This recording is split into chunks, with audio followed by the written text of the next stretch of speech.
അസ്സലാമു അലൈക്കും വറഹ്മത്തുള്ളാ. ഇന്ന് ഡിസംബർ 18 ഇന്ത്യയിൽ ദേശീയ ന്യൂനപക്ഷ അവകാശ ദിനമായി ആചരിക്കുന്നു. ഇന്ത്യയിലെ ജനങ്ങൾ ഭീതിയോടെയും ആശങ്കയോടെയും ദിനങ്ങൾ തള്ളി നീക്കുമ്പോഴാണ് ന്യൂനപക്ഷ ദിനം കടന്നുവരുന്നത്. നിലനിൽപ്പിനു വേണ്ടി പൊരുതുന്ന ന്യൂനപക്ഷങ്ങൾക്ക് ഈ ദിനത്തിൽ ഏറെ വേവലാതികളും ഭയാശങ്കകളുമുണ്ട്.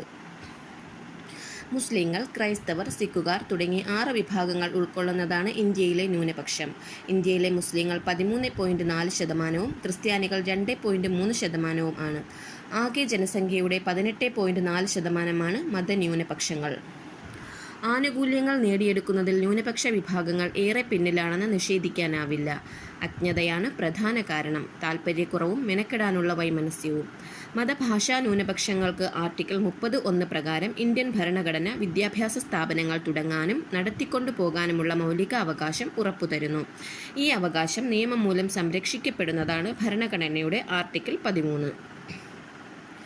അവകാശ ലംഘനങ്ങൾക്കെതിരെ ഈ നിയമം സുരക്ഷിതത്വം ഉറപ്പു നൽകുന്നു. ദേശീയ ന്യൂനപക്ഷ വിദ്യാഭ്യാസ കമ്മീഷൻ ആക്ട് ആർട്ടിക്കിൾ 30(1) പ്രകാരമുള്ള ഭരണഘടനാ അവകാശം ന്യൂനപക്ഷങ്ങൾക്ക് ഉറപ്പാക്കുന്നതിനായി നിലവിൽ വന്നതാണ്. മതപരമോ ഭാഷാപരമോ ആയ ന്യൂനപക്ഷമാണോ എന്ന് തീരുമാനിക്കുന്നത് കേവലം ഒരു ജനസംഖ്യാ അടിസ്ഥാനത്തിലല്ല, മറിച്ച് ആ രാജ്യത്തെ ജനങ്ങളുടെ മരണം, ജനനം, രോഗം തുടങ്ങിയ സ്ഥിതിവിവരക്കണക്ക് പ്രകാരമാണെന്ന് സുപ്രീം കോടതി വ്യക്തമാക്കിയിട്ടുണ്ട്. കേരളത്തിൽ വൈകിയാണെങ്കിലും 5 വർഷങ്ങൾക്ക് മുൻപാണ് ന്യൂനപക്ഷ കമ്മീഷൻ നിലവിൽ വന്നത്. ഉത്തരവാദപ്പെട്ട ഉദ്യോഗസ്ഥന്റെ ഭാഗത്തു നിന്ന് മതന്യൂനപക്ഷങ്ങളുടെ അവകാശങ്ങൾക്ക് വിഘാതം വരുന്ന നിലയിൽ എന്തെങ്കിലും സംഭവിച്ചാൽ അദ്ദേഹത്തെ വിളിച്ചു വരുത്തുന്നതിനും വിസ്തരിക്കുന്നതിനും തെളിവുകൾ ശേഖരിക്കുന്നതിനും അധികാരമുണ്ട്. ഉദ്യോഗരംഗങ്ങളിൽ ന്യൂനപക്ഷ വിഭാഗങ്ങൾക്ക് അവസര സമത്വം നിഷേധിക്കപ്പെടുന്ന സാഹചര്യത്തിൽ ഇടപെടാനും കമ്മീഷന് സാധിക്കും. ന്യൂനപക്ഷ ക്ഷേമ പദ്ധതികൾ ഔദ്യോഗിക സംവിധാനത്തിലൂടെ മാത്രം ജനങ്ങളിൽ എത്തിക്കുക പ്രയാസമാണ്. ന്യൂനപക്ഷ ശാക്തീകരണത്തിനുള്ള പ്രവർത്തനങ്ങൾ ജനമനസ്സുകളിൽ എത്തിക്കാൻ രാഷ്ട്രീയ, സാമൂഹിക, മതസംഘടനകൾ ബോധവൽക്കരണത്തിലൂടെ പരമാവധി ശ്രമിക്കണം. ഉദ്യോഗസ്ഥരുടെ വൈകിയുള്ള അറിയിപ്പുകളും അവരുടെ താൽപ്പര്യക്കുറവും അവകാശങ്ങൾ നഷ്ടപ്പെടാൻ ഇടയാക്കിയിട്ടുണ്ട്.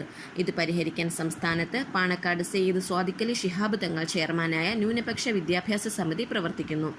ന്യൂനപക്ഷ വികസനത്തിന് പദ്ധതികൾ പ്രഖ്യാപിക്കാറുണ്ടെങ്കിലും നടപ്പിലാക്കാൻ ആവശ്യമായ പണം നീക്കിവെക്കാതിരിക്കുക, വകയിരുത്തിയ പണം തന്നെ ചിലവഴിക്കാതിരിക്കുക, ഓരോ വർഷവും അനുവദിക്കുന്ന തുകയുടെ സിംഹഭാഗവും സമയത്തിന് ചിലവഴിക്കാതെ ലാപ്സാക്കുക, ചിലവഴിക്കപ്പെടുന്നത് ന്യൂനപക്ഷങ്ങൾക്ക് പ്രയോജനപ്പെടാതെ പോവുക തുടങ്ങിയവ പരിഹരിക്കപ്പെടാതെ കിടക്കുകയാണ്.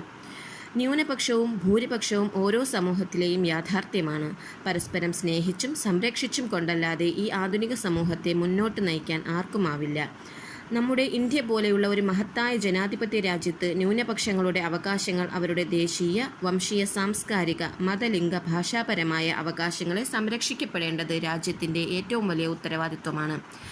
ഇന്ത്യൻ ഭരണഘടനയിൽ മതഭാഷാ ന്യൂനപക്ഷങ്ങൾക്ക് അവർക്ക് സ്വന്തമായി വിദ്യാഭ്യാസ സ്ഥാപനങ്ങൾ ആരംഭിക്കാനും അവരുടെ ആശയങ്ങൾ പ്രചരിപ്പിക്കാനും ഉള്ള അവസരം മൗലിക അവകാശമായി പറയുന്നു.